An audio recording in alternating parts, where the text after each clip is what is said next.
एक लड़के का विवाह नहीं हो रहा था। जैसे तैसे उसे एक लड़की मिल गई, तो लड़की के बाप ने शर्त रखी कि मैं अपनी बेटी का विवाह तब करूंगा जब शादी में जब बारात आएगी तो बारात में एक भी बूढ़ा ना आवे। अब लड़का बोला ठीक है भैया, शादी हो रही है, हम नहीं लाएंगे अपने बूढ़ों को। और शादी में बूढ़े लोग भी जाते हैं, नाना हैं, दादा है, मामा है, ये परिवार के बूढ़े बुजुर्ग होते हैं, इनको जाना होता है। ये सब तैयार होके आ गए। लड़के ने कहा नाना जी आप मत जाओ, दादाजी आप मत जाओ, क्योंकि लड़की के बाप ने कह रखा है बुढ़ों को मत लाना, एक भी बूढ़ा नहीं आना चाहिए, यदि आएगा तो मैं बारात बाहर से ही लौटा दूंगा। चलो एक भी बूढ़ा ना आवे बारात में, सब लड़के लड़के आना, जवान जवान। अब जवान जवान भर लिए, बूढ़े एक भी नहीं। सारे बूढ़े तो मान गए, मामा मान गए, दादाजी मान गए, पर नाना नहीं मान रहे थे। नाना बोले मैं तो चलूंगा चलूंगा। लड़का बोला चलोगे तो विवाह ही नहीं होगा। अरे एक काम करना, हमें गाड़ी के पीछे डिग्गी में रख लेना, छिपा के चलना, हमें कोई देखेगा नहीं। अब नाना जी डिग्गी में नीचे पीछे छिप गए।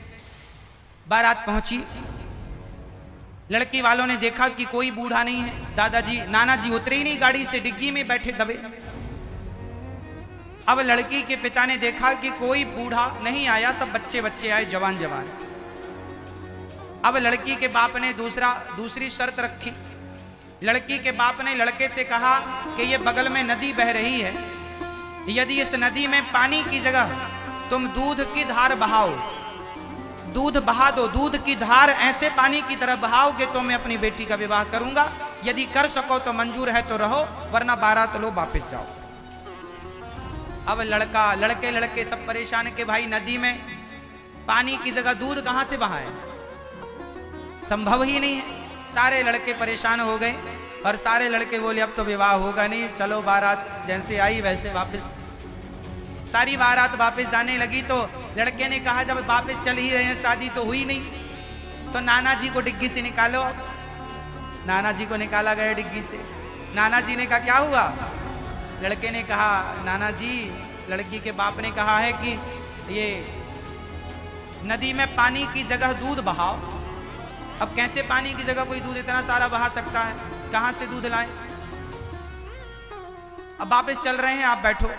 नाना जी ने कहा बस इतनी सी बात, वापस मत जाओ, जाओ लड़की के पिता को सूचना पहुंचा दो कि हमने दूध की व्यवस्था कर ली है, फटाफट नदी का पानी खाली करवाया जाए। जब नदी का पानी खाली होगा फिर हम दूध की धार बहाएंगे। अब लड़के लोग गए उचक उचक के, अरे जी हम लोगों ने दूध की व्यवस्था कर ली, आप तुरंत नदी का पानी खाली कराओ। ना तो नदी का पानी खाली हो सकता था, ना तो दूध की धार बह सकती थी। लड़की के बाप ने समझ लिया कि जरूर तुम्हारे साथ कोई ना कोई बूढ़ा आया है। तब लड़के ने कहा बूढ़े हमारे नाना जी नहीं माने, वो आए हैं और यह ज्ञान उन्हीं ने दिया। तब उस लड़की के बाप ने कहा बेटा समझ लिया ना कि बूढ़ों के बिना, बूढ़ों के पास डिग्री भले ना हो पर जिंदगी का जो अनुभव है वो आपकी डिग्रियों में नहीं है साहब। इसलिए बड़े बूढ़ों का आशीर्वाद होना जरूरी होता है। बड़ों का साथ वैसे ही है जैसे पतंग को धागे का साथ है। पतंग आकाश में उड़ती है, पतंग तो दिखती है पर धागा दिखाई नहीं पड़ता, पर वो उड़ती है तो धागे के बल पर ही उड़ती है।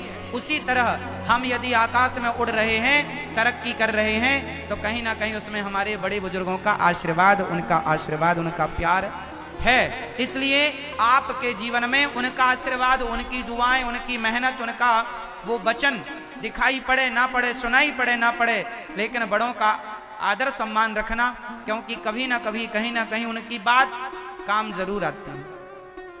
इसलिए जो बच्चे अपने बड़ों का आदर करते हैं बहुत तरक्की करते हैं, जो बड़ों का आदर नहीं करते वो कभी तरक्की नहीं करते। बड़ों की वो बात मानो जो मानने योग्य है, जो बात मानने योग्य नहीं है आप भले ना मानो पर आदर सम्मान रखो।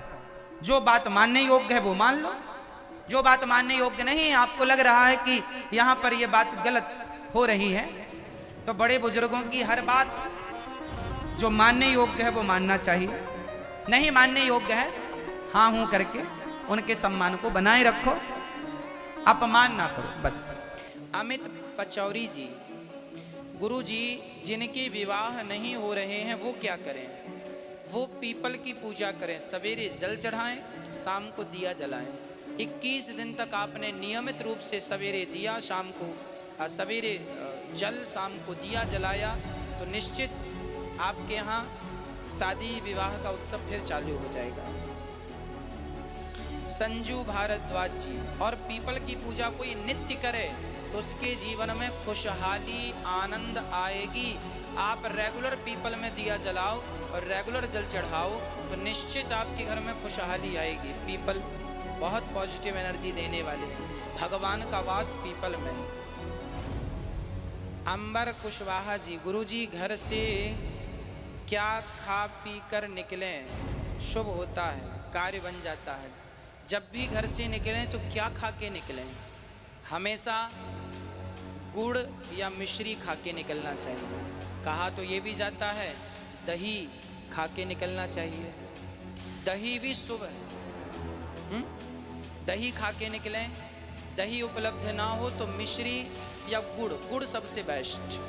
मुंह मीठा करके निकलें किसी भी काम से।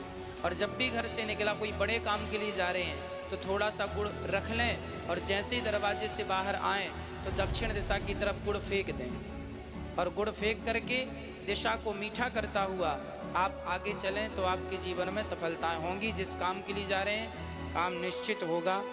यदि आप गुड़ खा के निकल रहे हैं और यदि बड़े काम के लिए निकल रहे हैं तो आपकी पत्नी पूर्व दिशा की तरफ मुंह करके, आप उसके सामने मुंह करें, आपका मुंह होगा पश्चिम में, पत्नी का मुंह होगा पूरब में। आपकी पत्नी आपके माथे पर तिलक लगाए। कोई बड़े काम के लिए जा रहे हैं तो सदा पत्नी अपने पति को माथे पर तिलक लगाए, पूरब दिशा की ओर मुंह करके अपने सामने पति को खड़ा करे। और जब भी घर से निकला करो तो दर्पण देख के, शीशा देख के, अपने आप को देख के निकला करो। इसलिए ईशान कोण में मंदिर होता है, भगवान को प्रणाम करके निकला करो। और जब भी घर से बाहर कदम रखो तो हमेशा दाहिना पांव बाहर होना चाहिए। और आकाश की तरफ देख के, पहले आकाश को देखो, भगवान को प्रणाम करो, दाहिना पांव आगे बढ़ाओ, थोड़ा सा गुड़ रख लो और बाहर फेंक दो।